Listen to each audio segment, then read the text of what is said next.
Morning time, 8:15. It's time for Island Tea. AZ, what's up? Good morning to everyone. I just want to wish everyone a wonderful, wonderful Tuesday. In fact, today is August 29th, 2023, and I just want to wish everyone a wonderful day. I know we had such interesting discussion yesterday. Unfortunately, I was not here, but I know that from what I was listening, I saw that everything, the conversations were going and everything was fine. I just want to say thank you for those persons who continue to tune in, continue to listen to the program here this morning. Candy won't be able to make it as she has an engagement. So I just want to wish her the best as she is out there today. I want to wish everyone the best as well. I want to say to you, let's make the best of every opportunity. Today is another beautiful day for us to celebrate, another day for us to push through what needs to be pushed through, and for us to continue to keep that momentum up and to keep what we're doing going. In addition to that, I see that yesterday there was the opening, the opening ceremony for teachers, principals, and leaders of schools. And out of that, we realized that there were several new appointments as it relates to principal positions and deputy principal positions. I want to say to those persons who have been appointed to the various positions, congratulations. I want to say to you, I say to you also that, make the best of the opportunity. You have a golden opportunity to impact the lives and to impact the lives of so many students around you, and to shape the school and to assist in the development of the school and by extension the nation. I want to say congratulations again and all the best as it relates to the upcoming school year. I know that the government has also put in place the $250 voucher for students, especially those within the public school. I know yesterday I got a message from a parent whose child goes to private schools, and it was that as it relates to the farm, I think what the individual was saying to me, if I capture what he was saying correctly, is that the primary schools, I think you fill up the form or something like that, but you have to report to the Ministry of Education.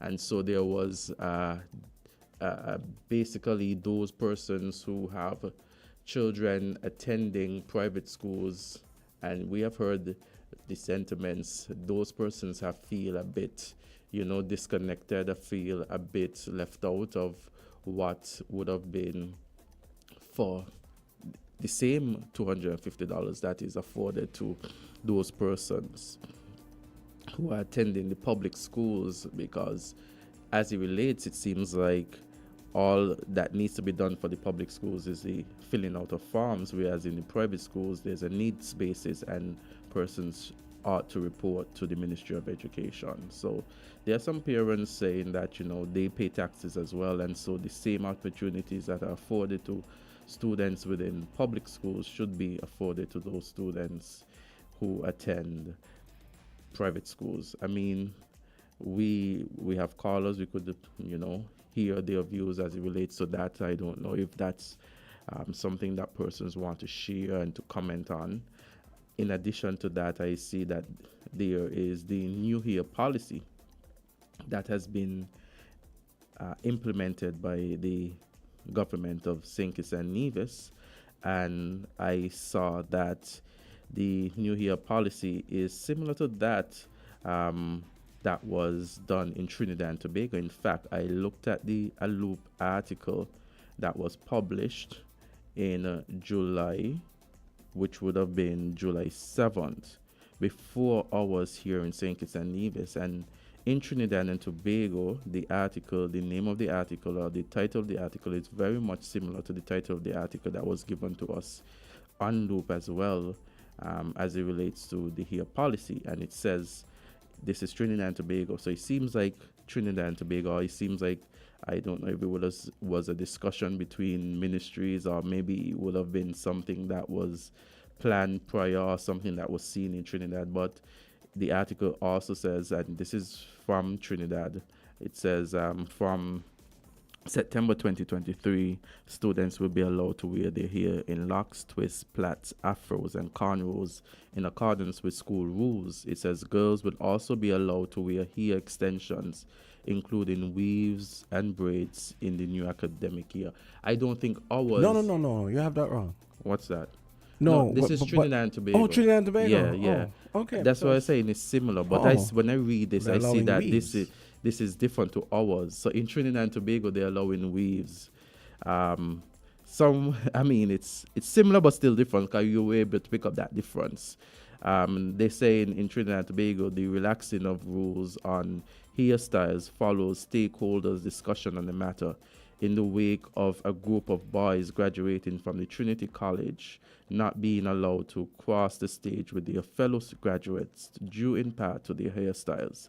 This Discussions was on in Trinidad. this is Trinidad, and this is in as far back as July. It says discussion on Thursday, hosted by the Ministry of Education, included Tobago House of Assembly and the denominational school boards. Other education stakeholders included the National Principals Association, the National Parent Teachers Association, and Trinidad and Tobago's United Association. The ministry confirmed that out of this engagement and research conducted, it was determined that the National School Code of Conduct should be amended to include a national hair code for Trinidad and Tobago. So, as we see here, and the it says that students shall maintain neat and clean hair at all times. Hair that crosses shoulder length should be tied back at all times for safety reason. Locks, twists, plaits, afros, cornrows should be allowed for all students in compliance with individual school hair rules. Female students shall be able to wear hair extensions, including weaves and braids, in compliance with the individual school hair rules. Wigs and dyed or colored hair for students are not allowed. The ministry noted that in this instance, approval may be granted to wear those in exceptional cases as determined by the school principal. So here, what I'm trying to see here is that there seems to have been a hair policy also rolled out in Trinidad and Tobago, similar but not the same as in St. Kitts and Nevis. So maybe this is a discussion. Maybe it's not. It maybe seems very similar, though. Yes, it's Yeah. very similar. Maybe it's coincidental, but But then wouldn't it make sense for? I mean, it seems to me it would make sense for maybe CARICOM and even OECS governments to maybe try to reach unanimity on certain policies that affect the whole country. And then of course you do the little bespoke things for each island that that each island requires. So in the case of Trinidad, you said that they're allowing weaves for whatever reason. yes. Yeah. And here, with another related article, it says on April 13, 2022, dreadlocks, wigs, braids approved for use in Anguilla schools. So there has been what it seems to be, what do you want to say, the hairstyle conversation has been discussed, and there has been some amendment to policies, not only here in St. Kitts and Nevis, but as we see across the region, there are persons now looking at hairstyles of students. And so I know that the discussion was had yesterday when we spoke about, or when the discussion was here yesterday about the policy St. Kitts and Nevis. So it's interesting to see that such a policy is not just unique here within St. Kitts and Nevis, but it's actually a discussion, and there has been some new hair policies implemented from islands here within the region. I was thinking, man, it took us long enough to wake up about some of these colonialist imposed let's say mind games, or well, mental chains that were imposed by colonialism and so on, and I mean, it's a pity it took so long for some of these things to for us to awaken to some of these some of these issues. Mm-hmm. I remember as a kid, I used to hear the stories about when when Rastaman got arrested and so on. The first thing they would do, apparently, the police would take great glee Mm-hmm. in cutting off their locks. They Wow. would take kind of perverse pleasure in cutting off their locks Mm-hmm. and shaving their heads bald and stuff. And then schools, similarly, you'd have a situation where I know for a long time, I think it's only the 80s you started to see that change. Maybe the late 80s, early 90s, where kids, maybe Rastafarian, maybe devout Rastafarian families, where the kids would be allowed to go to school, even primary school, with the locks. So, yeah, we're getting there. Mm-hmm. It's happening too slowly, but we're getting there. Yes. So I mean, it's a discussion here, and we see the relaxed rules as it relates to here, and and you find that many, I think some parents perhaps, because we've heard the discussion before. I remember the debate in the past where, they had the boys with the long hair and for them to cut it, and it has been in discussion for a while. I think that might have prompted some parents even to look at certain private schools for their children that would allow that relaxed hair policy. And so now we see the way the government has now implemented across the board that policy that would really go to give individuals a little bit more freedom as it relates to the hairstyle. Yeah. It's 8:27, and you're in tune to Island Tea. Of course, don't forget to add your don't forget to add your stamp to the proceedings. You can give us a call at 466-0989, 662-0989, and 762-0989. But AZ and I have more. We have some more topics we wanna table for discussion and consideration. Yes. I know that within the past, there was an article by SKN Times highlighting the tourism awards, the World Tourism Awards. In fact, I looked at the website to see some of the awards within the region, and I was able to see that. And for us to look at these awards, and mean tourism is one of our main industry, and it's important for us to try to hone and make the product better as much as possible. Looking at it from a non-political lens, but looking at it from a lens where we can build our federation, build our product. And there are several awards that are given annually, and they're in categories. So they have the World Tourism Awards, and they're in categories. So they have the Caribbean winners for 2023, and they have the Caribbean leading adventure tour operator, and that went to the Rhode Islands. The island routes, island routes. Oh, okay. Yes, so Caribbean leading adventure tour operator 2023 went to island routes. That's where. What island is that from? I'm trying to see where island that is from. I'm not seeing the island, but I guess we could venture into that. But How do they spell the roots? Is it ROUTES or correct? ROUTES. That's what I figured. Yeah. So Island Routes was the Caribbean's leading adventure tour operator. They also had the award for the Caribbean leading adventure tourism destination, and that went to St. Lucia. St. Lucia copped some prizes in this thing. And the Caribbean's leading adventure tourist attraction, that went to Dunn's River Falls and Park out of Jamaica. The Caribbean's leading airline 2023 went to Bahamas Air.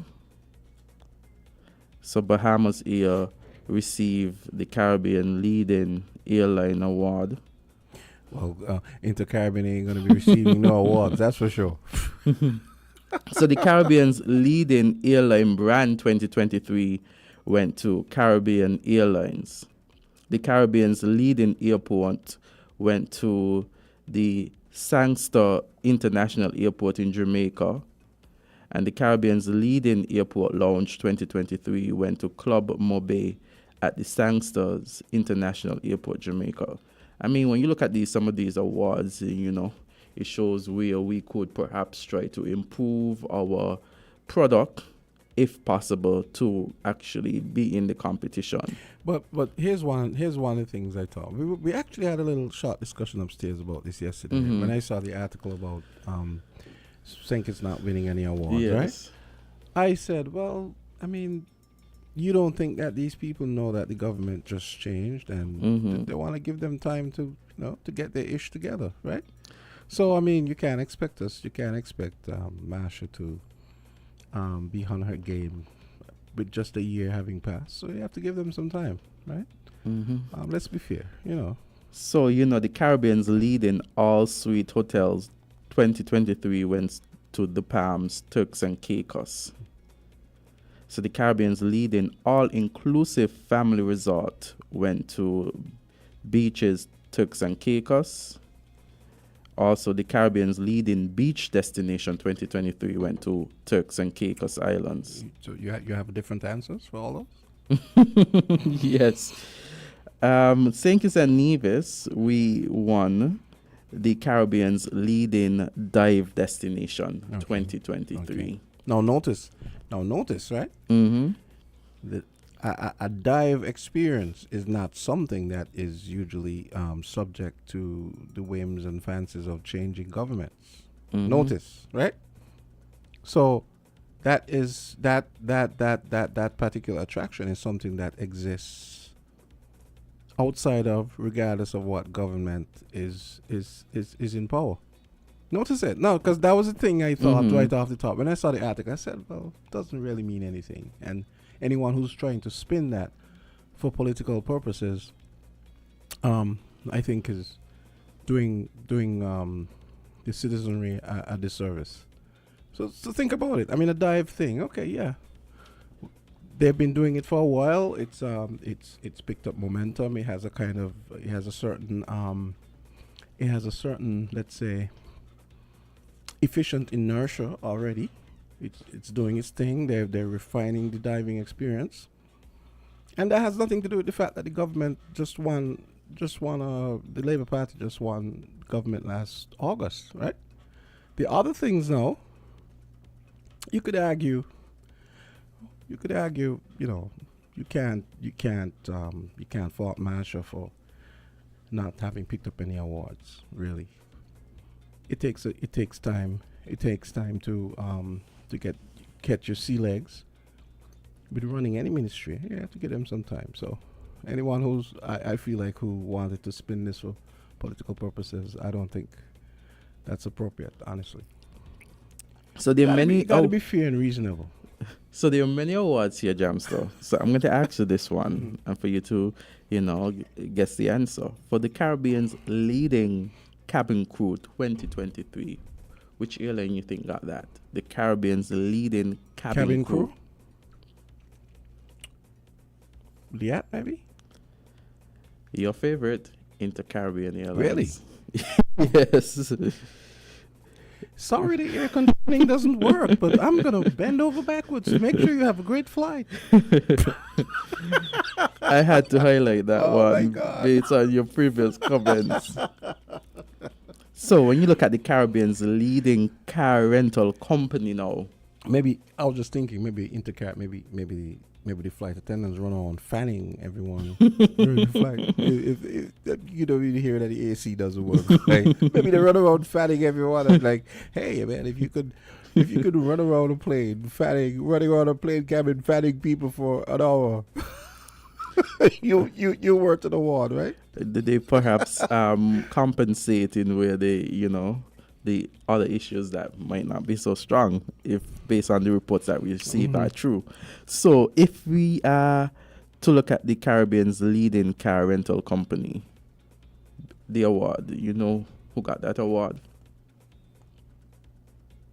I might say Avis. Yeah, Yeah, I figured. yeah. Yeah. Well, that was just an extrapolation I did from knowing how they do in the States, Mm-hmm. and also I think their fleet, I think they have the best fleet from what I see as well. Here, Mm-hmm. they have the best fleet. I mean, I think maybe CNC might be a close. CNC is who again? Which franchise does CNC have again? I think it's Hertz. Hertz. Is it? Yeah. Yeah, Hertz. Right. Yeah. Mm-hmm. Okay, if you're looking at the Caribbean's leading tourism board, who you think got that award? The Caribbean's leading. Tourist board, sorry. Tourist board.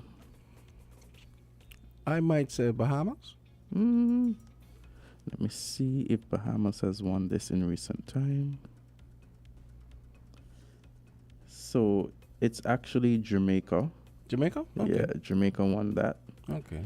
And so I'm not going to do all of them guys. No, go to them. No, okay, it's interesting to know. No, this is a revelation for me. Yeah. Knowing some of the things that they actually measure and award. So that's good. Yes. Okay then. Or assess and award. Mm-hmm. And this is the Caribbean. They do it by region, and I think they do it on the world as well. So, okay, the Caribbean's leading hotel brand. The award for that one. Sandals, maybe. You've seen this list, the Sandals No, Resort International. actually, no, I know, I'm joking with you. No, I haven't seen the yes, list. yes. I know you haven't. Mm-mm. I know you haven't. Just kind of educated guesses based on certain things. I mean, if you said, Jamaica, the lounge, and, I figured it would be Sandals. And they have a bunch of... Oh, and then, remember there aren't that many Caribbean... Remember there aren't that many Caribbean-owned hotels. Okay, so yeah. Sandals Fair seem enough. likely. Yeah. Okay. The Caribbean's leading luxury all-inclusive resort. And this is like anybody, right? Yeah. Is it that place in the Bahamas? Atlantis? But I don't know if it's all inclusive. So it's Sandals, Duns Sandals. River, Jamaica. Oh, okay. Yeah, All so right. Sandals Okay. picking up some awards there. So, okay. Caribbean's leading nature destination 2023. That's a Dominica. I would have thought that too. Yeah, it's not Dominica. St. Lucia. Okay, yeah, that makes sense too when you think about it. Yeah. So you look at the Caribbean's leading resort 2023. Leading resort. Yeah. They're looking at not only the brand, Mhm. but the country where the brand is in. I'm sure that's probably Jamaica. Barbados Sandals. Oh, okay. So see Sandals Yeah, so again. Sandals, So but which is what why I they- said okay, that makes sense. Okay, so yeah. I'm going to look at now more of local, Mhm. whereas the awards for individuals here in St. Kitts. So St. Kitts and Nevis. So St. Kitts and Nevis is leading hotel 2023. So they have awards for the, per island as well. Oh, okay. Leading St. Kitts probably 4 Seasons. So St. Kitts and Nevis's leading hotel 2023 went to Belmont Farm Resort. Belmont Farm Resort. That sounds like Kittish Hill. Okay, all right. And St. Kitts and Nevis leading luxury hotel villa 2023. I would say luxury villa. That kind of complicates things because I'm not sure if Park Hyatt has luxury villas. They probably do, but I mean, why isn't it just luxury?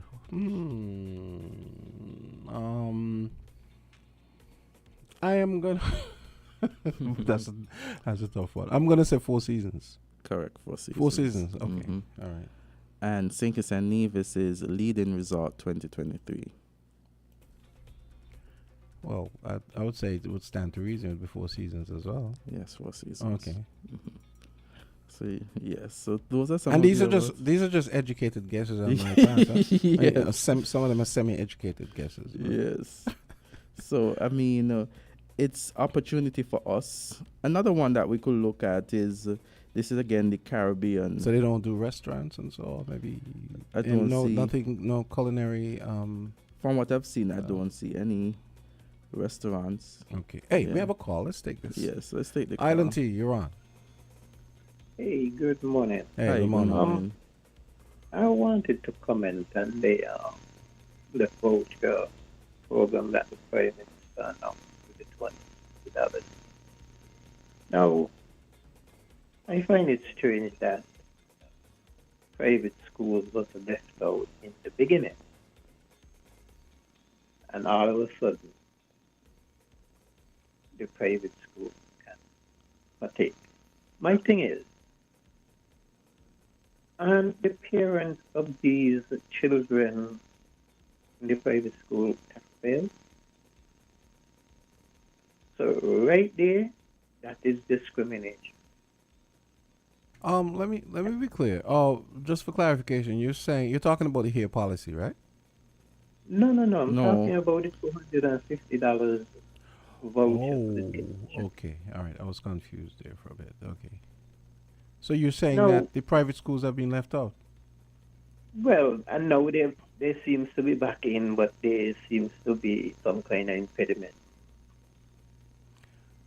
But my point is, the parents of the children are taxpayers. And if you're going to left them out because you think they can afford to be going to a private school, that's discrimination.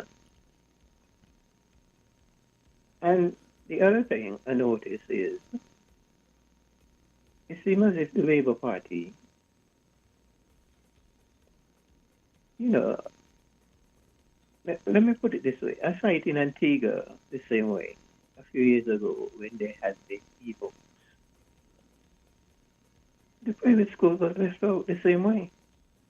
Again, these parents pay taxes, so, Yeah. and I know that there have been parents from the private primary schools making you know claims saying that they too pay taxes and should be afforded same opportunities that other students from the public schools are receiving. exactly my point. Hmm. And it So, seems to as though that they have extended it to the private school, but more so on a needs basis. And the application you have to follow up after applying with the Ministry of Education, which is something different to those who are within public schools. that again should not be. Now, let me tell you something. I had a sister who sent her son to the master, let me not call it name, but to a private school, and she's not rich. She just decided she wanted her son to go to that school, and she would work, and but it has nothing to do with being rich. I watched the advisor in health and another program make the same insinuation when the host of the program had pulled him up, and he kind of backed down, you know, and these things shouldn't be. And one more thing before I go. Now, I'm not thinking. As a matter of fact, it's 5:44 in the morning for me, so it's the time this. Okay. Now, Candice and well, let me put it this way: all of you on the program, I've heard you say that the government changed. That is not true. Yeah, I take Yeah, the point. I take the point. But Yeah, but I haven't said before that the government changed. I always say administration, but the government remains the same. So okay, okay, yes. and okay, okay, I will accept that. But the point is, when you keep saying things, repeating things, people will believe. Hmm. So I just wish you guys would refrain from saying the government changed, Yeah, like Jamster a while I ago. take the They were point. always like that. But you see, and Okay, to your point, part of the problem is that in our culture, so you see, that's exactly the problem right no, there. wait, no, this is not by way of excuse. I mean, I'm actually supporting your point. What I'm saying is, in our culture, there tends not to be, there tends to be a blurred line between government and the party that happens to be running the government at the time. And yes, I agree. We need to make a distinction between the government and, let's say, the governing party.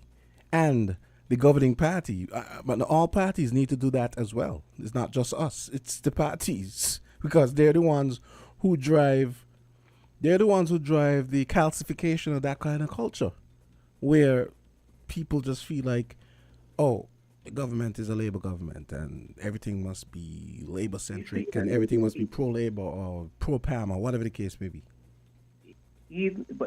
my point is, this is radio. People are listening to you. I agree with you. I agree with you. And all I'm saying, it doesn't sound good.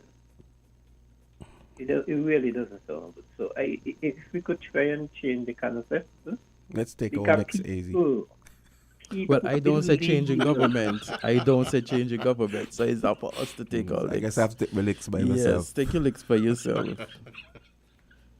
My point is, people listen to the radio and hearing it.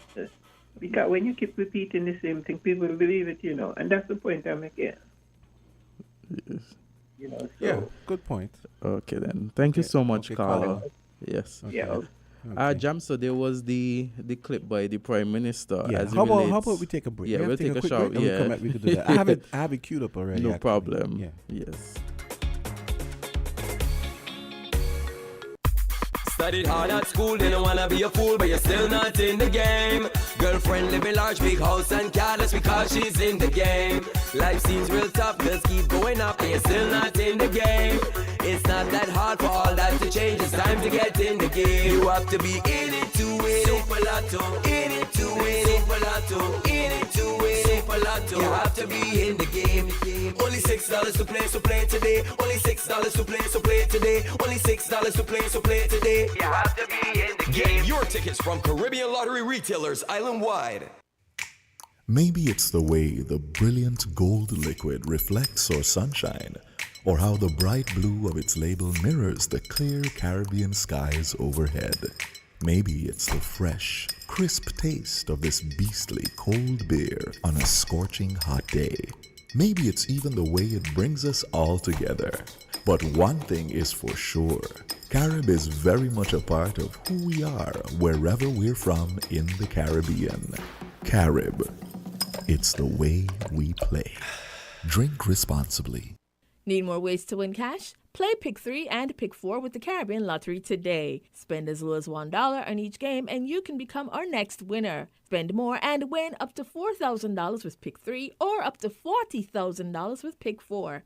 Visit thecaribbeanlottery.com for how to play and to see daily draw results.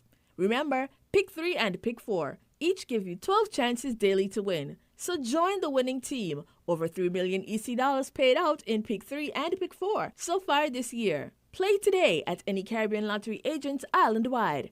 Must be 21 and over to play.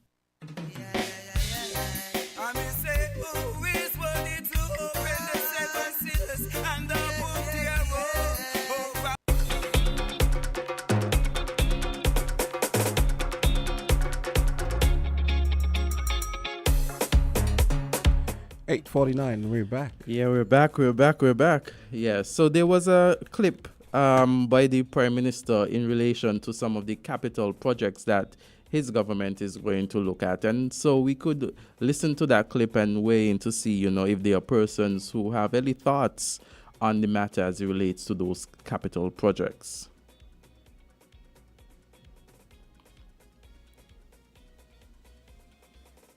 Okay, let me see if I can get We this have here. a number of capital projects to work. The one is the St. Peter's Main Road, which is a significant project. We're going to put in sidewalks and all that. No plans were in place for that. No plans. And so we had to go and do the engineering, the bill of quantities, all of that, the drawings, everything. And that takes anybody who is in that field, that takes about, 6 months to a year. And then you have to send it out for tendering. And then it has to go to the procurement board. So it has now returned. So that is a major capital project you're going to see before December. We also have the Bastia High School.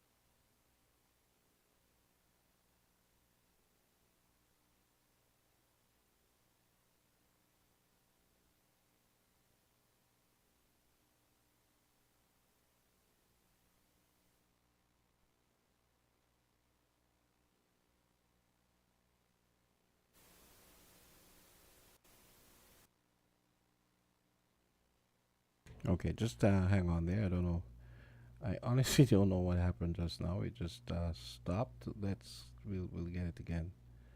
And here we go. I'm trying to get it to behave. Okay, let's see if we can get that going now.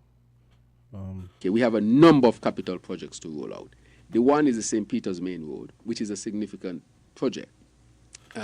We're going to put in sidewalks and all that. No plans were in place for that. No plans. And so we had to go and do the engineering, the bill of quantities, all of that, the drawings, everything. And that takes anybody who is in that field, that takes about, 6 months to a year. And then you have to send it out for tendering. And then it has to go to the procurement board. So it has now returned. So that is a major capital project you're going to see before December. We also have the Bastia High School, which we are going to demolish very, very soon.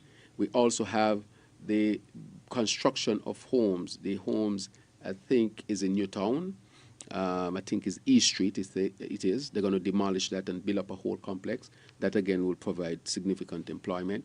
We are looking at the housing, launching the housing EK, which we already identified the land, and the housing will be launched in September. And we are building a significant number of houses that's going to provide the opportunities for jobs, a lot of jobs as well. We are looking at the housing for the MRI, which is a few $1 million project as well. And I mentioned the Bastia High School, which we are going to demolish. Within agriculture, you have a number of capital projects.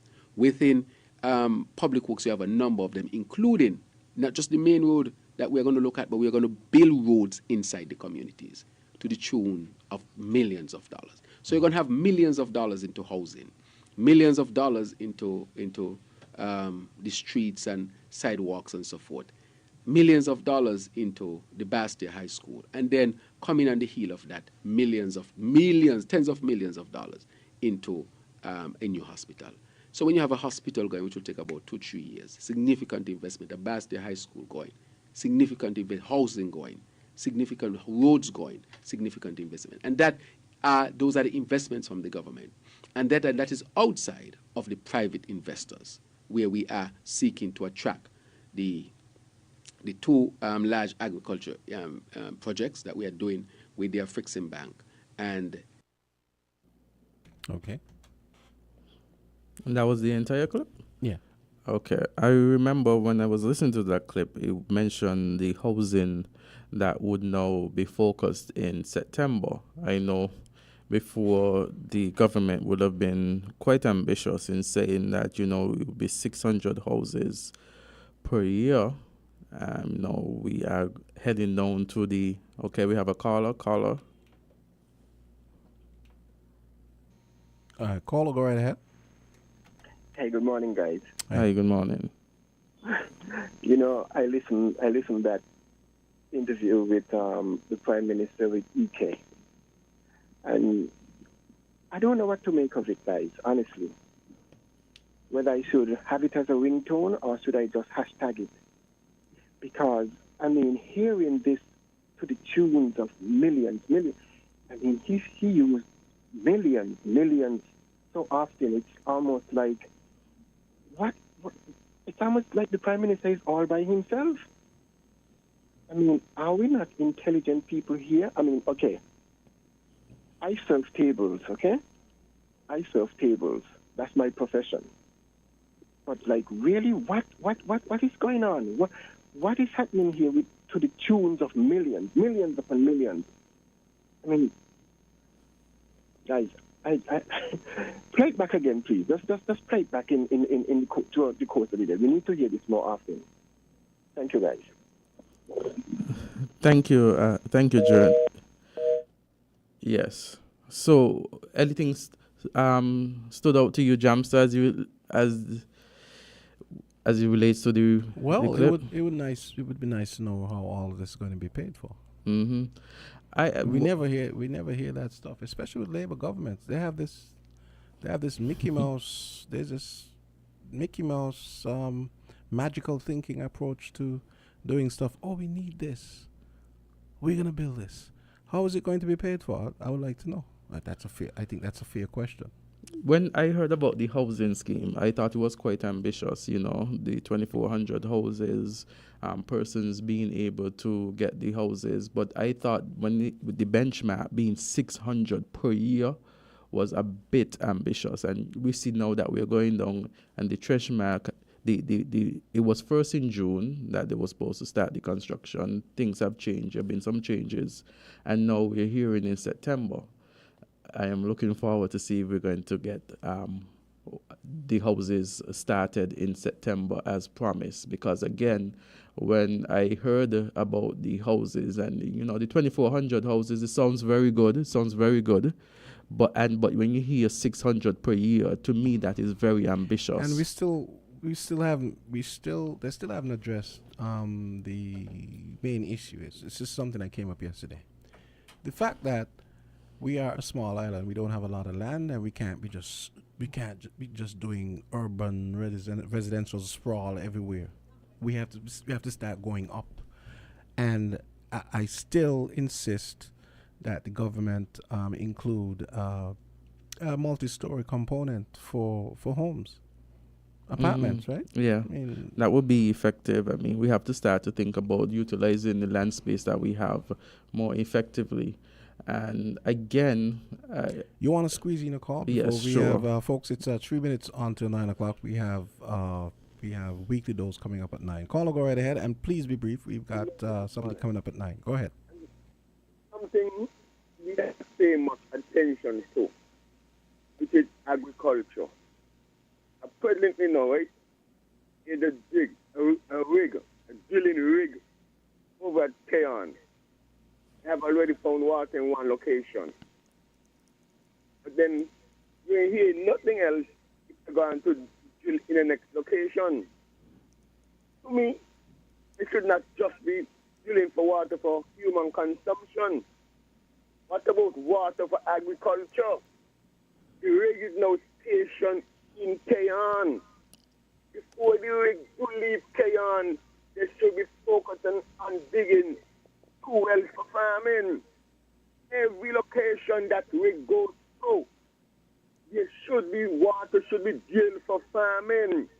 It's like we ain't focusing on 2025.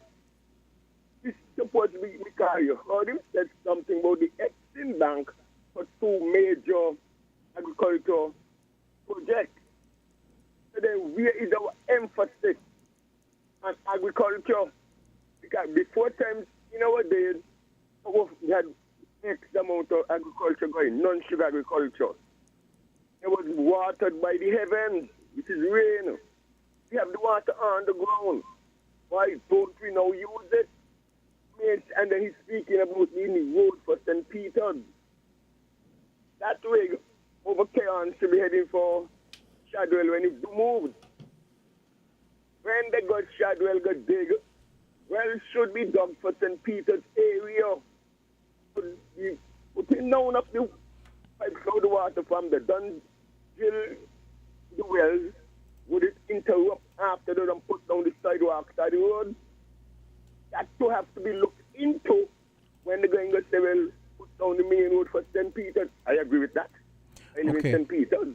Okay, Kosh. Okay, look, yeah, Kosh, we can continue the conversation after later on, but we have weekly dose coming up, and we've got a fitness segment coming up as well, brought to you by Fitness Showcase, and you're going to be hearing the commercial a little bit now. But we have weekly dose coming up next, and we're going to be sitting down with the organizers of Fitness Showcase right after weekly dose. Sounds like a good mix, don't you think? Perfect segue, right? Yes, I know. From medicine to fitness. Yeah, from health to fitness, you know.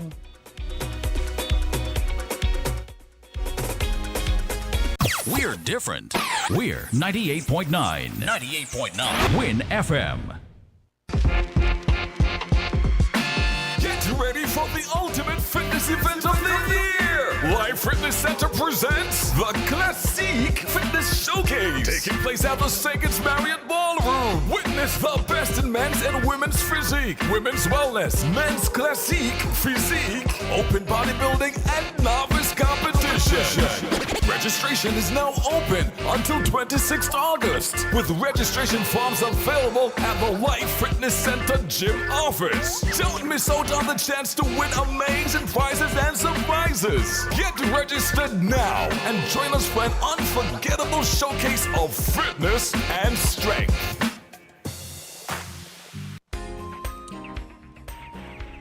Hey, this is your boy, Super Handy Andy, with your Super Handy Andy deals at Hustle's Building Center for the month of August. Vanity Combo was $1,276. It's now only $10,2065. 9-inch kitchen sink with soap dispenser was $1488.95. Get it now for $12,65.60. 4 pounds of Ramic green nuggets was $69.75. Only $59.28. 6-inch steel toe work boot was $246.16. Is now $209.23. Super handy Andy deals at Hustle's Building Center for the month of August, making home improvement easy.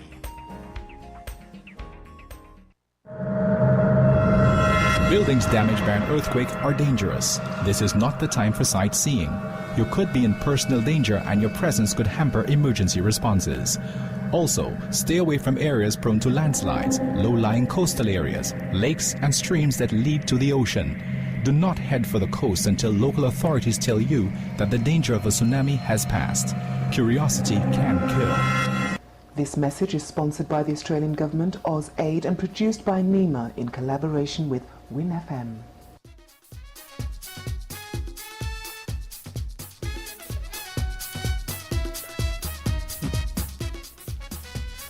It's 3 minutes after 9 o'clock, and it's time for our weekly dose. Yeah, it's our weekly dose this morning, and I want to say welcome to Dr. Osborne as we have another discussion, our medical corner here, our medical talk. And, you know, when I saw this topic this morning, I said to myself, this is like a law med social, where we have medicine and law coincide. And so the topic this morning is informed consent. And so, you know, as a lawyer, and, you know, myself being a lawyer, and then we have Dr. Osborne, you know, this is where both professions start to meet.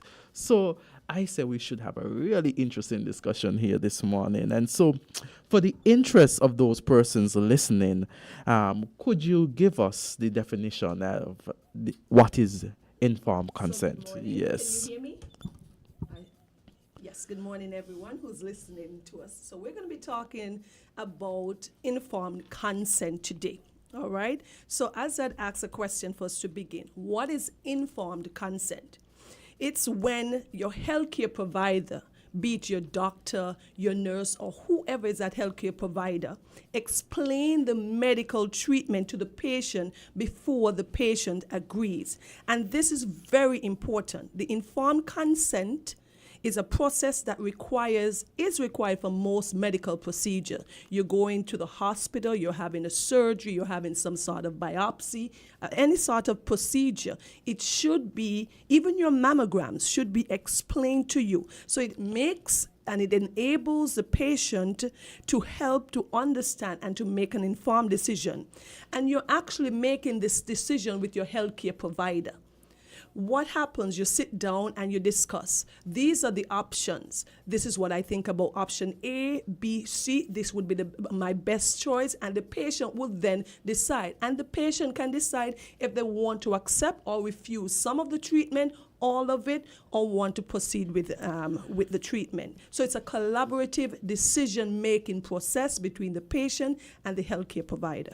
And there are some procedures that would require it. So could you tell us some of the procedures that require that consent? Like for us, all procedures that are you're being taken to the operating room, we know that is going to require a consent that is written. Usually for your anesthesia, that must be included in your consent as well. If you're having things like radiation or chemotherapy, and for vaccinations as well, some people are asked to sign a consent or written consent.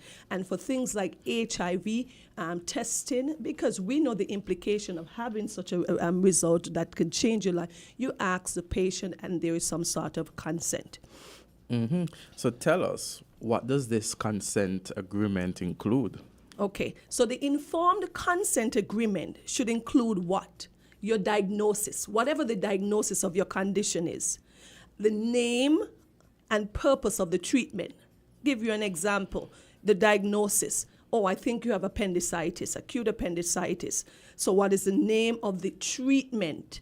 The treatment is an appendectomy. So we have to go in and remove the appendix. And what is the purpose of it? The purpose is to make sure we save your life. We do not want the patient to become septic, which is mean that bacterial infection gets into the blood, leading to death. And we want to avoid any complication. So what are the benefits and the risks? Of course, you're going to save the patient's life. You're avoiding long-term complications. Those are the benefits. And of course, you tell the patient, as a result of the surgery, you're going to have post-op pain. You could have an infection there by the wound. So these things are explained. But you explain the benefits and the risk and the different alternatives and why you think one alternative is superior or better or best in this particular patient than the other. So to those persons listening, tell them why it's important for them to sign a consent form. So when your healthcare provider recommends a procedure, specific medical care, you can agree to it, some of it, or all of it. So you have to complete and sign the consent form. And these consent forms in its entirety should explain everything we spoke about, the procedure that you're having, the benefit, the possible complications, the different type of anesthesia you may require, whether you're going to sleep, that is general, with whether it's going to be local, just getting some numbness in that particular area, whether it is spinal. It's going to explain some of the risk that is involved there too. And so you sign the document because it's a medical legal document, and you have to give that consent, okay? And especially in a lot of these first world countries where there are lots of litigation and stuff, there's a lot of ways you have to protect yourself as a physician, you have to protect the institution, and it also, first of all, it makes sure that the patient and both the patient and the healthcare provider are on the same page. They're both in agreement. Mm-hmm.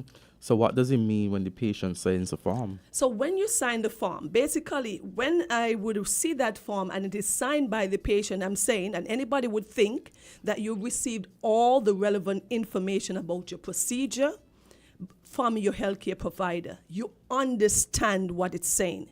So you should not be signing to something that you do not understand. Doc, what is the procedure we're going to have right now? What is the benefit? Why do you think I need it? Why do you think I need it at this particular time? So you need to understand the information, and you need to use that information to determine whether you as a patient want the procedure. So once you've signed that, you're basically saying that you've seen all of this, you've explored all of the options, you understand it, and you agree to get some of these treatment options. So once you sign the form, your healthcare provider can then move forward with the treatment, okay? Mm-hmm. If you do not want the treatment, of course, you know that you can choose not to sign the consent. Yes. So this is a question because persons might be wondering, as we go through consent forms, can others sign a consent form on your behalf? Yes. Very good question. Another person can sign a consent form. One of the most important and the most the first indication is when there is a minor. Anyone under the age of 18, your adult caretaker, your parent, whoever is responsible for you will sign that consent form once you're under the age of, say, 18 in this federation and in most countries as well. Some persons may have some leeway, whether you're 16, but usually around the age of 18. Okay, so that is what the first reason. And then some persons want someone else to make the decision.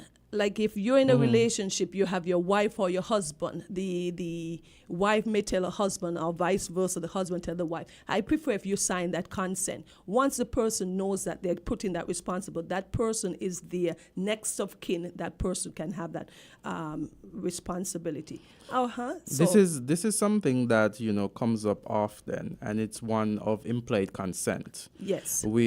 Well, I guess you go through that. Yes, so, and then too, another one indication for someone else to sign your consent if the person is really ill and they can't make that decision. The person may be comatose, so your next of kin. So that person is not in the position to make that decision. It might be a person, an elderly, who has a deteriorated mental capacity. That person may need someone to sign that consent form. So that's another reason. So it's mostly because the person is a minor, or the person is incapacitated in some way, or sometimes you just choose. So you talk about informed consent as applied to implied. What is implied consent? And all of us do it. The mere fact you walk into a doctor's office, it implies that you want some kind of care. So your presence, like for example, you have a fever and you go to the hospital. It is implying at that point you seek out the medical provider, and then what do you do for to get rid of a fever? You'll either ask the person to take a cold bath, you'll give them some paracetamol or some kind of antipyretic medication to bring down the temperature. So that's the implied. So if you go to see someone, you say, well, okay, I am looking for help in this particular situation. And so that implied consent doesn't really need something that is written down.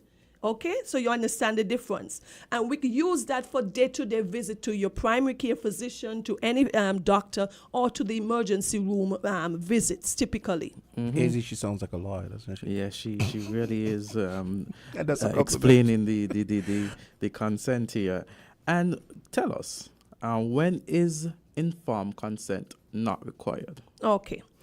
Informed consent, and this is where this can become very ticklish. Informed consent is in emergencies. You have an emergency, life or death emergency, and there is no one. For example, we've had situations where we've had patients at the hospital.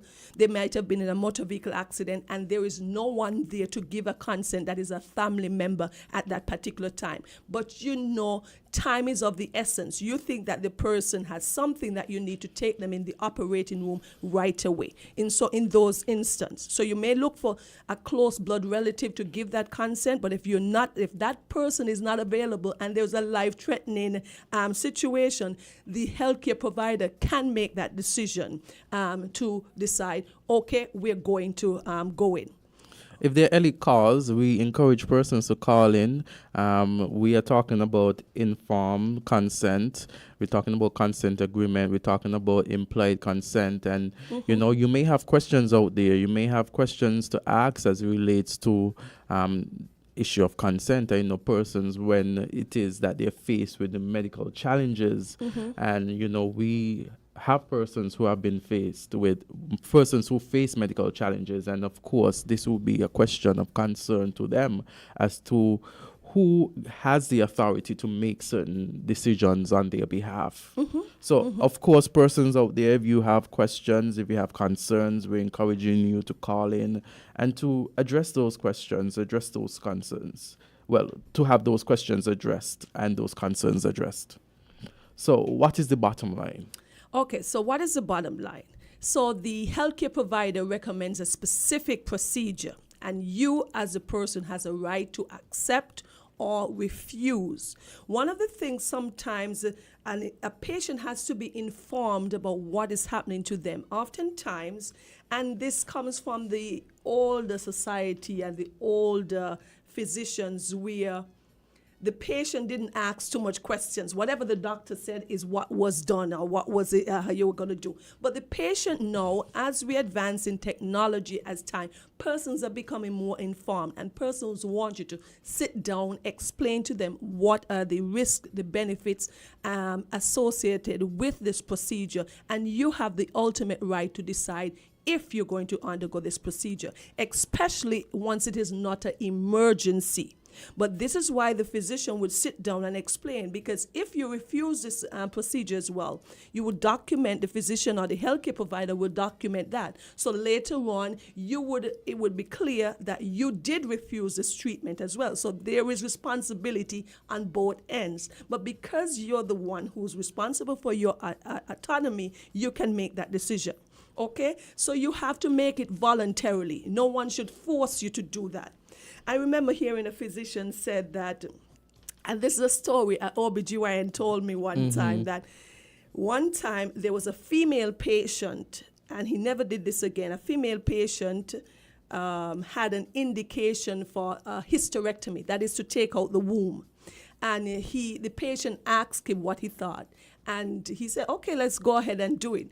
And then later on, she said that she had some problems with intimacy with her husband. And then she started blaming the doctor. Oh, you're the one who told me. And he said from that particular time, every single patient, he gives them the information and let them decide, especially in an instant where the choice is not an emergency. The choice is you can leave it or remove it in certain instances. Okay, it wasn't an indication like it was, for example, cancer.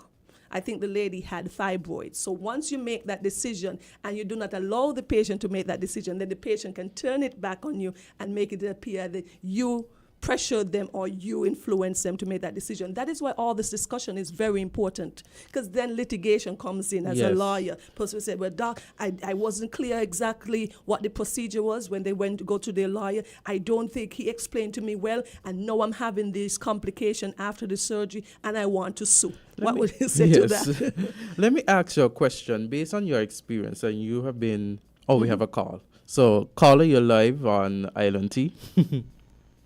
Good morning, family. Good morning. Oh, tell my family can answer. Good morning. Morning to all the husbands out there. Yes. Good morning to Azad and morning. Trevor. Yes, Trevor. Now, I had a situation after I had my last child in 1980 where I wanted to have my fallopian tubes tied. And the doctor told me, no, your husband have to sign. I said, well, I'm a big woman working for myself. I live with my husband, yes. And he totally refused. But there were single women who live in men who are allowed to have theirs done. Has the policy changed? So she's asking if the policy has yes, changed? Yes, she has asked. I remember that. Yes. I remember particularly, and this is where you sometimes talk about anecdotal stories. It was a very good friend of mine. This is a true thing that happened to me. Refused to do it. Yes. So has the policy changed? So the policy, okay, so I was about to respond to you, and I remember having this anecdotal situation where a friend of mine was having the same situation, and the physician said that the husband had to give consent. Yeah, especially with a tubal ligation. I think that was the old British system. In terms of it changing, I do not know if it had any legal binding or so, but it just was culturally accepted. But I do not think that someone can tell you not to or have a procedure if it is indicated. So in this instance, I've heard many women say that they were refused to, they were denied having this tubal ligation because their husband was not in agreement. And yet again, it is a delicate situation. Ultimately, the woman is responsible for her body. But if you have a partner, we would assume and hope that you have this discussion with your partner and you've decided, oh, we want X amount of children, and after that, we're going to stop that. So that becomes a little bit difficult. But in terms of legally, I do not think it's actually a legal precedent to say that you need somebody to agree for you to have a tubal ligation. That sounds more cultural to me. Cultural, yes. Than so we had that culture of doing that. Yes. How long, if you don't mind, How if long you don't ago? mind, how long ago that was? Like, how long? Because that seems. I said I had my last child in 1980. Oh, 1980. wow. 1980. 1980. Long Wow. after that, But it's then still up my there. friend was having her tubal ligation. It must have been in 2000. You understand? And 4 to somewhere along the Yes. line, so a little bit after that. So Yes. that Yeah, is would- more would you- would you culturally, but I personally do do not it? think there is anything legally I don't could think that tell there you would that be, yes. you need somebody to consent for you to have a tubal ligation if you want to have that. Yes. Let me ask you. That would you be my best personally response do to it? that. Say again, Miss Henry? Would she personally do it? Oh, you asking? Oh, you're asking me? Well, first of all, I Yeah. do not do tubal ligation. That is under the tent or the body of the gynecologist or the OBGYN, okay? But I am a little bit pro-female, I'm sorry to say that. If my patient were to tell me they want a tubal ligation, out of courtesy, I'll say you discuss it with your family, but ultimately she's the one that makes the decision on what happens to her body. And it goes back to the topics and the how society Right has then. evolved, because before you look at even rape cases where it Yes. is a question whether a husband could rape a wife, and we see the Yes. evolution of that. So even Yes. when we make that link in terms of medicine, whether or not, the wife has that Authority yes. of her own body. That- Exactly. yes. And mhm. Okay, we have another call. okay. So thank you for that call. Weekly dose, you're on. Good day. Hello. Yes, Sorry, caller. good morning, doctor and patient. Yes, good morning. Good morning. Yeah, Azad, let me answer the question. Yes. A husband cannot rape a wife. When the minister asks you, will you have this woman to be a lawful wedded wife to have and to hold? Yes. So she don't want to give him what she's supposed to give him, he's supposed to hold her. That might be a light moment. But anyway, Doc, thanks for your education. No, well, we will not be discussing that in that manner here. I will have to interject. We are not proponents of that, okay? Okay. A person Let me ask you a has question autonomy medically. of their body, so we would not accept that as the view of us here right now in this studio. Go ahead. Yeah, listen. Whenever I have to get any surgery, it's either me, my wife, or my mother give consent. And already I tell them, doctor, you went to study my body. I did not go. So you know what is best for me? Do what you have to do. Because if I ain't do what I supposed to get, it could send me to Springfield quicker and faster than I expect. Okay, So culture, you we go have ahead and another do what you call. got to do. And if the result of what the doctor did send me over there, well, so let it be. Okay, thank you. Yes. Thank you. Thanks, I have a question culture. now. You have some people call themselves home care, and they go and look after the sick. Well, one lady, she said she's a nurse, but she never wear the nurse clothes. And when she went to a diabetic patient, and the patient sugar level was in the 60s, and she still take up the insulin and the syringe and give the patient what it is, 40% 40 insulin. So somebody, the neighbor, had to run in quick and tell the girl, no, but you're telling the man about insulin, and the man's sugar is low. So I'm saying that a lot of those people who go to the home to say they're home caretakers, they need to know certain things, what to deal with patients. Otherwise, they will kill patients. Okay, thank you, culture. Thank you. Thank you. So, we have the caller. Okay, then. So we lost that Yeah. caller. But Yes. ultimately, though, we have to be careful. And that's his opinion when he talk Yes. about that. But usually when someone goes to be a home care provider, usually they're training courses. And we do that quite often here in the Federation. So you're trained, even though you are not a nurse, you're trained how to take care of a patient with some of their basic needs, looking at that. So usually that doesn't happen. I guess there is exceptions to the rule, but most individuals who are home care trainers, home care providers, would know that. Based on your experience, doctor, what are... Okay, let's take this call. Oh, we have a before, caller. Okay, then, caller. Weekly dose, you're on the air. It's 9:24. Go right ahead. Yes, good morning. Good morning. Let me say good morning to my family. I don't know if she recognized the voice. This is Petra Sharon. Oh, this is Sharon. So then, okay, so who am I speaking to? This is Ella. Wow! That is my first cousin, Ella. Once she said Sharon or Pet, I knew she's coming. She's from my childhood days, Yes. because most people would not call me Sharon. Mhm. My name is Natalie Sharon. But Oh. people in my family always use Sharon almost as my pet name. Yes. Hi, Ella. How are you? I'm doing great. What's I your don't know. question? Here in America, right? Once I enter my doctor's office, before he even can see me, you have to sign. That say, I give the doctor the right to even see me.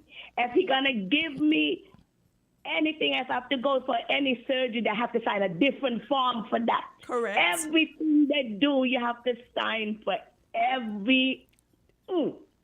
I agree. Everything. They don't let nothing slide. You have to sign it. Miss Henry, how are we, family? Please to let me know. I'm surprised at Miss Henry, for someone that is safe to say it's her body. Yeah, when you're married, it's no longer your body. The Word of God said the two have become one. And if you're going to do a surgery like that, your husband should be informed. So I agree with the doctors then that the husband should be informed. And I don't know. It's not your body. Married people, it's not your body. When you're married, it's no longer your body. The two have become one. Have a blessed day. Okay, Enjoy Ella. your day. Okay, have a great day Thank too. you so much for your But we did, and we want to contribution. reiterate that it is a discussion that you have, but ultimately, if both of you do not agree, the female will ultimately make the decision for her own body. But it must be a discussion if you're a couple. She spoke to something that is very important when she says once she walks into a physician's office in the U.S., she has to start signing lots of documents. Those countries, those first world countries, are so litigious. Yes. Everything is a legal thing. Our culture is not to that as yet. So that's why we have a lot of implied consent versus having to document and having to sign. And I'm glad you said that and you make that point, because when you look at the states and you look at the way in which lawyers are able to advertise, we can't do that here to the same extent. In the Caribbean, it's a more conservative approach. Correct. So you see persons out there saying about so many different areas of law, so medical insurance, all of these kind of things, medical dangers.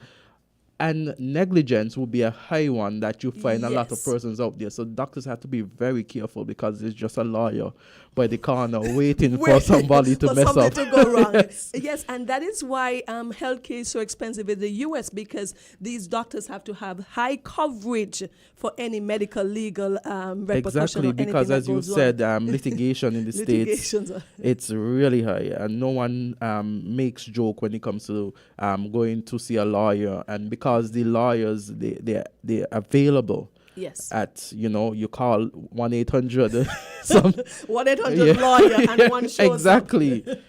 Exactly. But that is actually my cousin. I haven't seen her for years. Oh, wow, yes. I hear her calling now and again. It's good to hear her voice as well and her contribution. Okay, 9:28. How about we squeeze in one more yes, call? Go right ahead. Weekly dose. Oh, yes.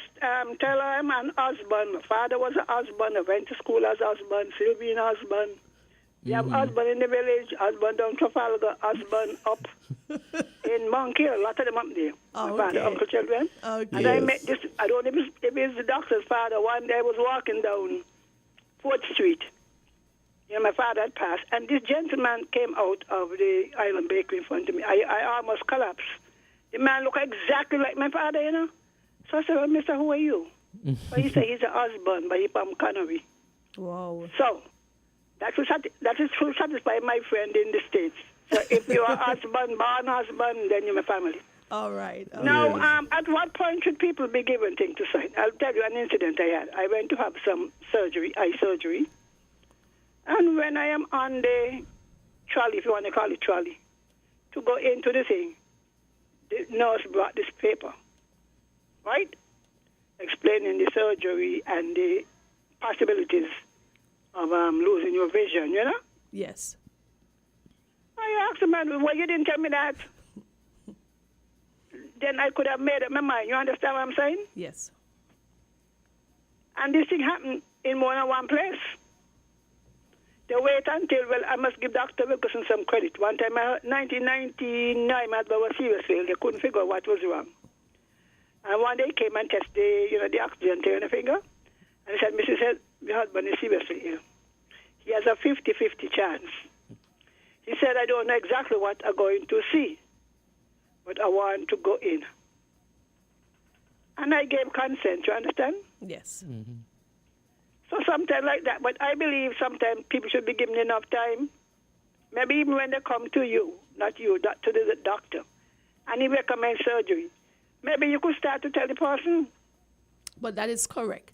So in terms of informed, and thank you for your question, consent, I think that should begin from the moment you see the patient and you make a diagnosis of something. So immediately you start seeing them. Like I see patients in my office every day, and I suggest, okay, I think that you have gallstones, for example, and I think that such is the case. These are the options, because you're going to keep having the pain. So I suggest, or we can recommend, one of the options is you can have your gallbladder removed. So the informed consent discussion is already begin there. We usually then require the patient to sign the consent form in the hospital, okay? Because the consent form is a document from the institution. And you're not supposed to sign it just before you go down to the operating room. You normally give it a couple of days or the day of admission, because the person would have been having these discussions over several days or weeks as they're planning this procedure with the physician. But it should be done prior to the person going down to the operating room. Yeah. So, I mean, we've had quite an interesting discussion this morning as it relates to, informed consent, consent agreements. Hopefully persons are better aware of what situations arise where they would require to sign this form. And so I want to say to you, thank you for being here. I don't know if there are any final lasting words you want to leave this morning. No, it's always a pleasure when I come here and we discuss topics and we inform the public and make sure they're educated. But the patient needs to know that they have their rights and they need to ask the relevant question, do their research before and after they've seen their physician, so they can be a better informed patient and they can ask questions. And it's the doctor's duty to explain to the patient. Oftentimes, we do not do that enough, I must admit, as physician. Explain to the patients the risks, the benefits of having this procedure, the possible outcomes and complications. So it's always a pleasure to be here with you on a weekly dose. So thank you for having me again. It's always awesome. So guys, I want you to stick and stay, because after this, we've had our medical talk. We're going to talk about fitness. So it's awesome. Yes, let's go. So just a short break.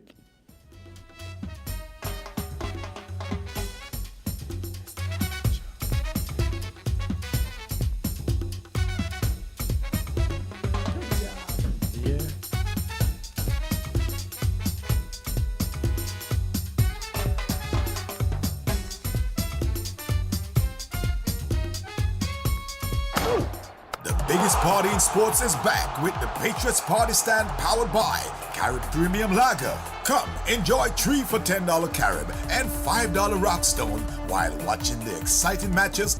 Warner Park Cricket Stadium comes alive from August 23rd to the 27th with the CPL Patriots Party Stand powered by Carib Premium Lager. Tickets available now at all Carib Brewery Drinks Depot in St. Kitts and Nevis and only on match day at the Warner Park Ticket Booth. $40 before game day and $55 on the day of the match. For more information, follow us at Caribbean SKN on Facebook and Instagram. I'll see you there.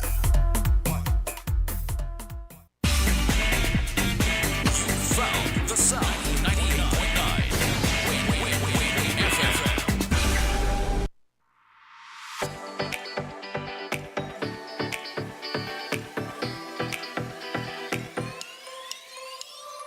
Rams the good food people, always there to serve you. Rams the good food people, locations right near you. Rams the good food people.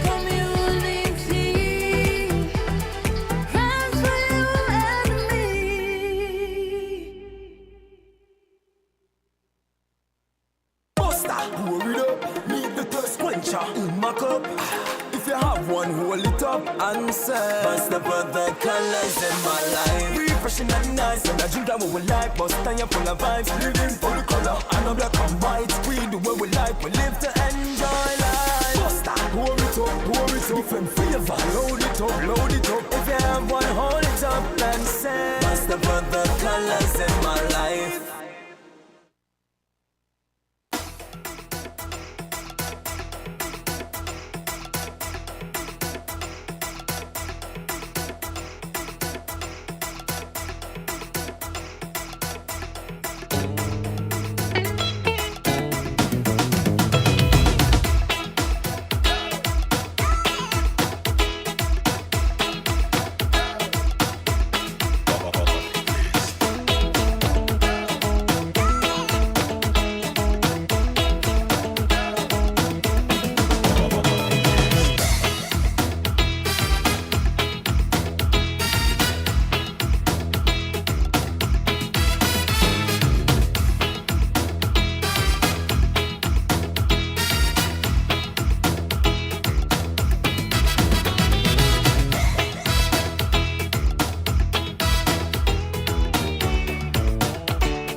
The ultimate fitness event of the year! Live Fitness Center presents the Classique Fitness Showcase, taking place at the Sacred's Marriott Ballroom. Witness the best in men's and women's physique, women's wellness, men's classique physique, open bodybuilding, and novice competition.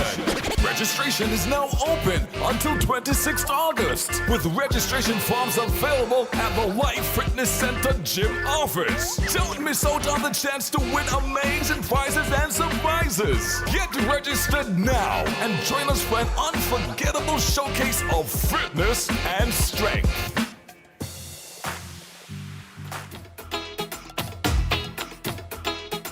So we're back and we are here with some individuals here. It's all about fitness and, you know, from Life Fitness. And I'm hearing that there's going to be a fitness competition.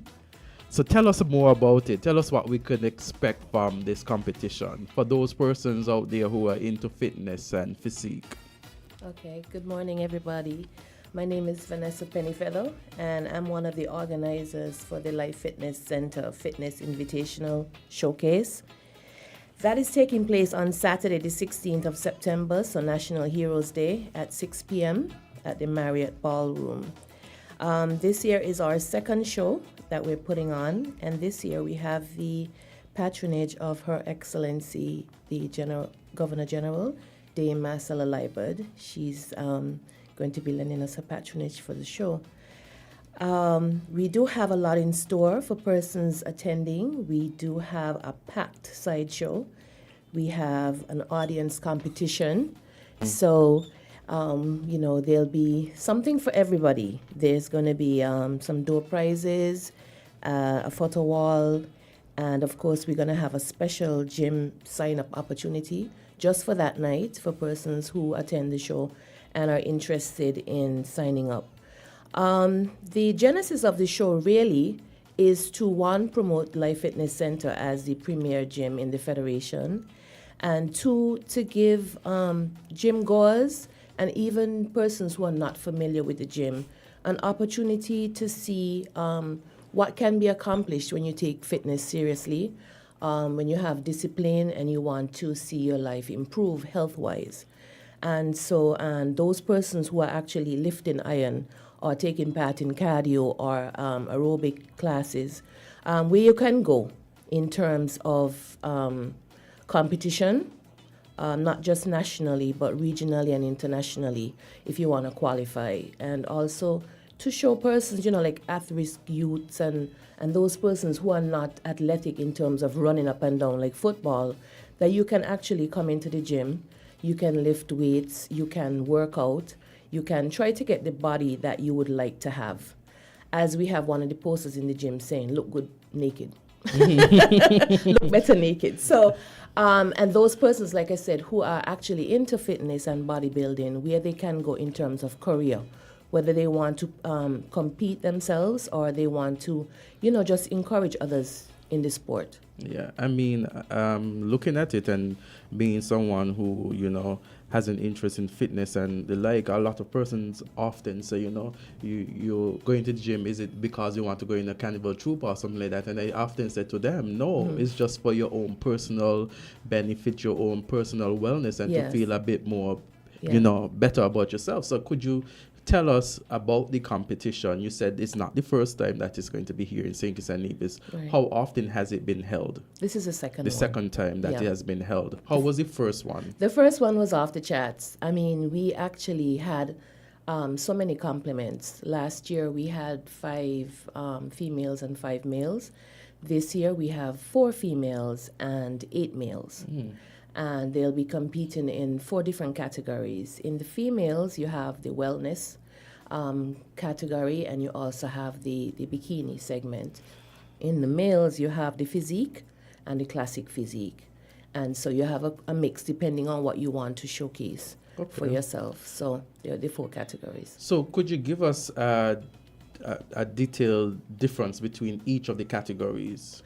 Okay, so for the wellness in the females, both categories for the females, you wear bikini. But the judges will be looking ultimately for the thickness in the legs and the glutes for the wellness. And in the bikini, you're more streamlined, you're more cut, you're more toned in the bikini category. In the males, now I'm not a judge, so I'm just going to tell you my layman's, just give you a layman's explanation. In the males, in the classic physiques, the men wear a trunk, and so they look for the entire physique of the men. The posing, the cuts of the muscle beneath the skin, and for the physique, they wear what you call a swim trunks, and so they're more focused on the upper body, the way they cut, the way they pose, the muscle mass of the individual. Okay. So what are the age categories? Are there age category? Is there age category? No, there's no age category. I mean, it's just how you feel, within yourself. The objective for them is to try to build up their esteem and their confidence, and to push themselves, to be disciplined.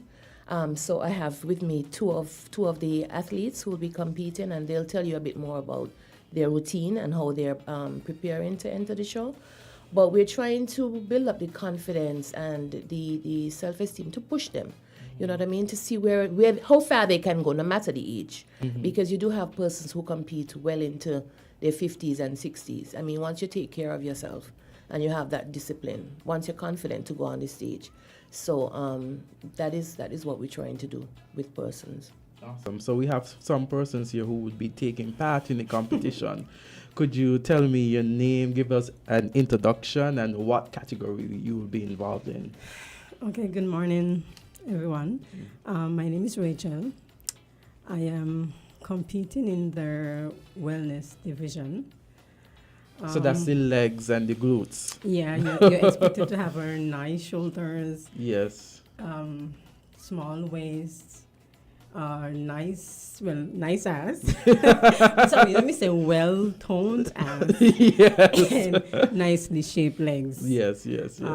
So for me, the journey has definitely been a journey.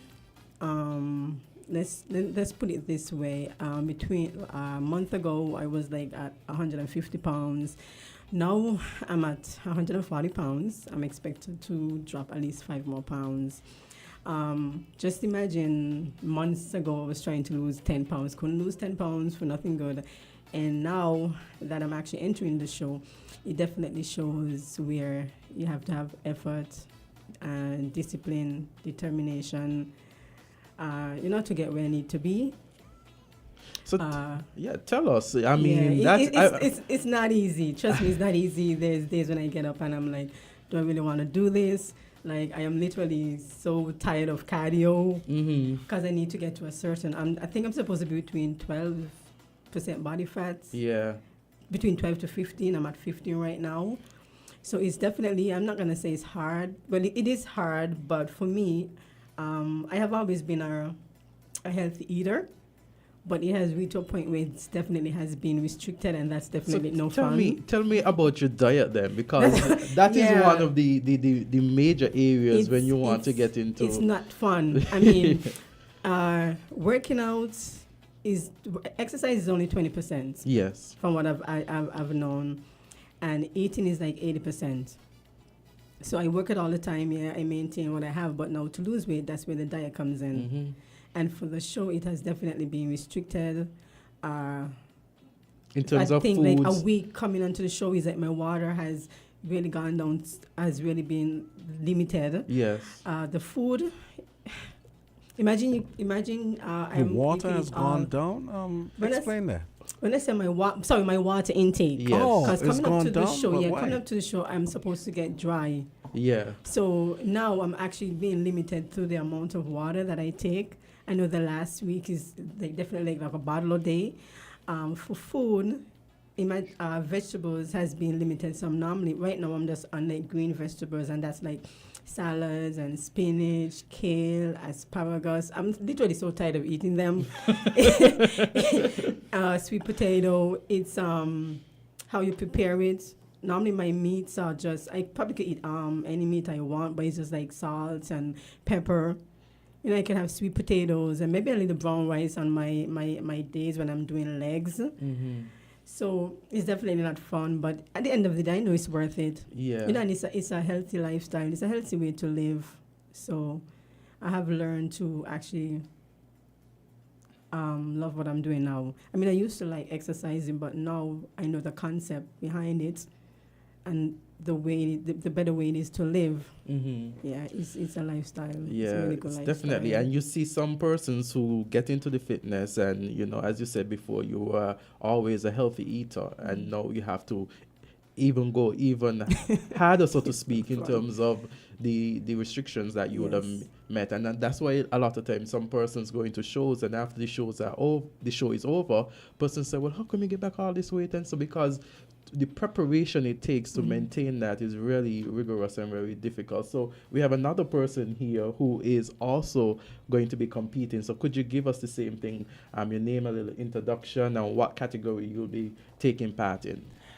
Good morning, everyone. I'm called Stu. I'm going to be doing men's physique. Quite excited about it. But again, like Rachel was just saying, it's not very easy as far as the diet's concerned, but it's I think the lifestyle, the thing that I really like about it is the lifestyle aspect. I never started lifting weight till I was 38. I'm 43 now, and I probably feel better than I did when I was 25. And I think what's been interesting for me is that I've got quite a few injuries from horse racing. So I've actually managed to put like 30 kilos of actual muscle on over the years and grow, because I was quite a skinny guy. But I'm able to do all of these things that I couldn't necessarily do a lot of other sports with now, because I've got a lot of injuries. So that's what I love about lifting weight. It's really, really good. So I think for me, I'm relatively new into it, so I'm a bit of a newbie. The diet is a big thing. The exercise, like now, I do fasted cardio in the morning for an hour before I eat, probably an hour and 40, and out to 2 hours in the gym, and then again an hour cardio at night. So it's a big lot. At the moment now, my carbs are really reduced, so my only carbs a day are some oats.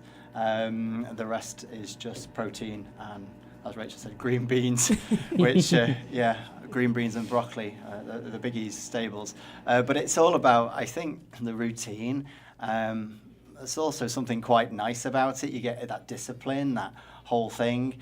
And as Rachel said before, you start to really notice, like, you could probably diet hard, but I mean, I've lost 4.2 kilos now in the last 10 days. It's a lot of weight just to come off. And, to try and do that in a normal situation, you'd be like, I can't do it. But you've got to push, you've got to get there to get that body fat down. So it's a process that's enjoyable for sure, but it takes a huge mindset and discipline, especially when you've got other people around you and, like, your partner or whatever, and they're trying to eat and have a deem it as a normal life. And we're sat here eating, you know, when I go out for any sort of meal, I eat before I go or take my Tupperware. So everybody used to call me Mr. Tupperware because, you know, it's just easier to manage it like that. And all my food is weighed. I prep everything the night before. I weigh all my food. So yeah, but it's great. I'm really excited about the show, actually. It'd be great fun. But it does just take a lot of discipline. And I think once you set your mind to it, we can all do anything. I think that's the beauty of this. And I think that's the beauty of the sport in general and getting to the gym. You're not competing against X, Y, and Z. You're competing or challenging yourself to improve, which is great. You know, I have a goal of what I want to do, and I'm probably 2 or 3 years off it of where I want to get. But it's self-driven, I think, and then you meet good people as well, which inspire you and help you. So I think that's what I found with Life Fitness. I've met some really good people through there, and they've really helped me and inspired me to keep going and improve. So let me ask you the question. So both of you would have been at Life Fitness previously before this competition, would you? Yes. Okay then. And so it's basically those persons who attend Life Fitness, or is it open to persons outside? No. It's we've called it an invitational this year because other countries had expressed interest, athletes from other places, and also persons who are not predominantly Life Fitness Center members. We do have persons from other gyms throughout the country who are entering the show this year. Okay then, awesome. So it's called this year. Last year it was called the Premier Classique Fitness. This year it's called the Fitness Invitational Showcase. I think now I remember the show being held. Was at the Marriott? Yes, Was it? Yes, same venue. Was it persons who, was it predominantly kitchens, or you had persons? No, we also had persons last year who were not non-nationals. We had two students from Ross last year, and we had other persons from other places. Okay, you find that when it comes to kitchens, you find that you have a huge support from the kitchen base, or you find a lot of persons from different countries are the ones who actually support the fitness? You mean the show in particular? Yes. Or okay, so we had a wide mix. Those who were from Ross last year who competed, they brought a lot of their students and families and stuff. And we had one athlete from Nevis, and so we had persons come down from Nevis for the show. So it's a wide mix. Last year we utilized 2/3 of the ballroom. This year we're using the entire ballroom. So it has grown. Yeah, it has grown. It has grown. That's usually what happens. Yeah, the show was we got so many compliments last year. I mean, it was off the chain. So we're looking forward to a much better show this year, and we do have this year, which we didn't have last year, some international fitness bodybuilding judges coming. So they'll be on island from the Friday. Okay. So we're looking forward to a much better competition this year. Was it streamed last year? No. What we did last year, we want to encourage people to come out and take part in the show because it's interactive. Like I said, we have audience competition. So, and we do have a pack side show. So we want persons to come and enjoy themselves. What we did last year was we took some snippets of the show and we had them on YouTube like the next day. But our intention is for persons to be there in person. And so right now, until the 1st of September, we have an early bird special, which is $65. Okay. No, just a quick question. Are the I guess contestants, they're going to be confined to the stage, or they'll be walking through the crowd as well? You know, because I know sometimes you have shows like that and people could, you know. We didn't last year. That can be something we consider this year, but typically because we had used like 2/3 of the ballroom and it was pretty, packed already. Yeah. That's why I asked. We didn't do that last year, but we can consider it this year. It just depends. But we intend to have a really exciting side show. So, and then of course there'll be food and drinks on sale. So as I was saying about the tickets, until the 1st of September, they're $65 early bird, and then the regular tickets are $75, and then on the show day, it's $85. So we encourage persons to buy the tickets before the 2nd of September. And the tickets are at Bulls Gym in Nevis, Occasions on 4th Street, Farm Care on 4th Street, and the gym office at Bird Rock. Mm-hmm. So Sounds good. Those 4 locations. So for those persons out there, so this is your first time? Yes. Okay, this is your first time? Yeah. So let me ask you a question. What would have inspired you to enter this year? Honestly, to be honest, I'll be honest. I was asked nicely. Last year, from looking at the show, it piqued my interest because I had so many people meeting me, and like I was asking Rachel, how are you? How are you not in the show? So it's like, you know what? Apart from everyone else in the gym asking me to enter, I said, why not give it a shot? Yes. So I mean, I think that I can be a influencer, especially as a woman, because when you look at it, it's just most in sync. It's basically what male guys training, and I do have my certificate in training and food nutrition. So I have most of it here is guys. And I think if I do the show, I could be an example of what I'm not saying I'm where I want to be, but I think I can be an example as to how women want to look. And then I think on the other side, a lot of people have it wrong. Especially ladies, I have a lot of people saying, oh, I don't want to look like a man. But people need to understand that it's all about genetics. Yeah, I'm not going to be in the gym lifting heavy weights, but I'm just going to try to maintain, what you have. And a woman can't look like a man. So that's what they just need to understand, You lose more body fat and then your muscles show. To me, that's nice. It's looking feminine and sex at the same time. So I think they have the wrong concepts. I think from the show, when they look at us, they could be like, wow, I want to look like her. And added benefit is the health, because you are in a really good healthy condition, and you're looking at the food intake and stuff like that. And one thing that impacts us here in St. Kitts and Nevis is obesity. If you look at the number of persons in St. Kitts and Nevis, overweight in terms of the food and the consumption of food and fatty food and those kind of things. So it's something to consider. And just one thing, I should mention. I think 9 years ago, I got into exercising 9 years ago. Back then, you had your kids and you want to lose all the baby fats. So, we get into the gym for the wrong ideas. We want to look sexy. And that was me. And then I lost a lot of weight. Came down to and then I keep wondering, why is it that I've lost so many weight? My skin wasn't sagging, but I just didn't look, healthy.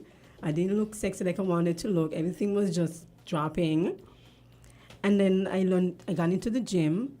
And then started exercising, and even though I was able to maintain the weight that I had, it's like everything lifted up.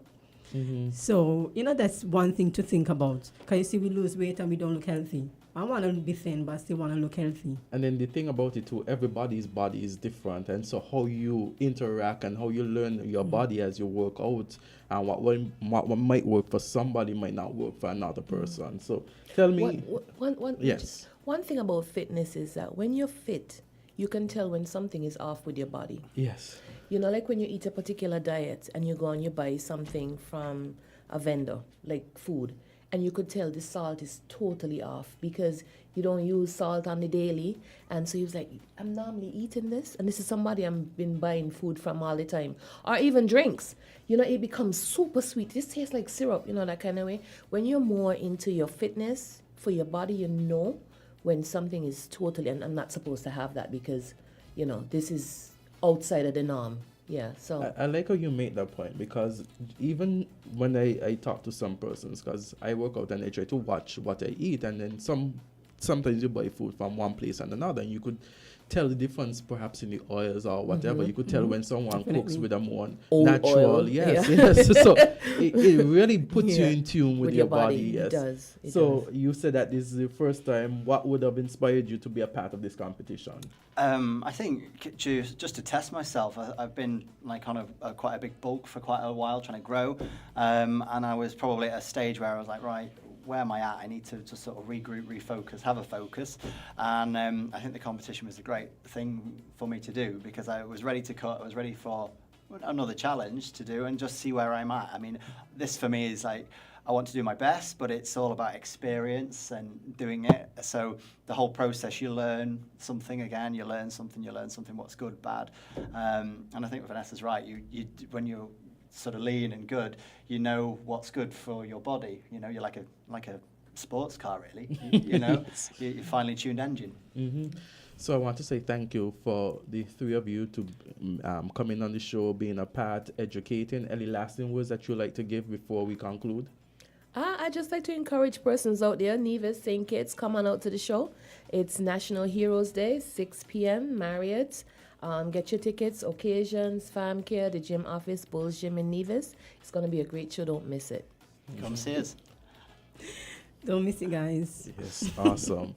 There you had it, today's edition of Island Tea. Join us tomorrow, God's willing, for another episode of Island Tea. Get ready for the ultimate fitness event of the year! Live Fitness Center presents the Classique Fitness Showcase, taking place at the Socrates Marriott Ballroom. Witness the best in men's and women's physique, women's wellness, men's classique,